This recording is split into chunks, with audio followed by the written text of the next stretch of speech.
Hello দর্শক, আজকে আমি বউয়া রান্না করছি। এটা বাংলাদেশের মুন্সিগঞ্জের একটি ঐতিহ্যবাহী খাবার।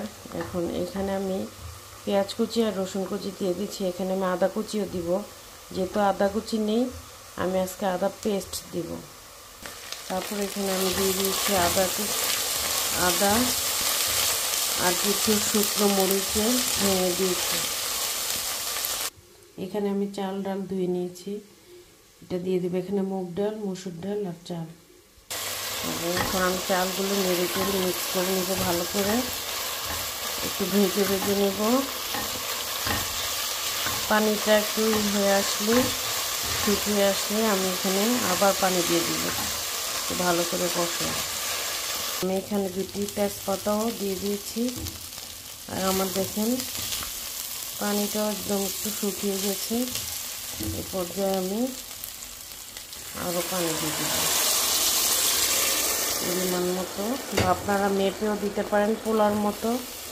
চাল ডাল কতটুকু হয় কতটুকু পানি দিতে হবে, বাস।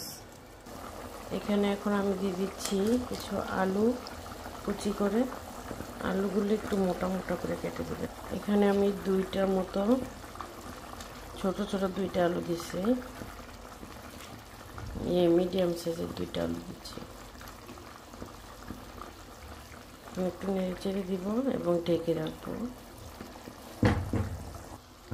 এই যে এখন আমি এগুলোর মধ্যে ধনিয়া পাতা দিয়ে দিচ্ছি। এই যে দেখুন আমার এগুলো একদম পোলার মতো হয়ে গেছে।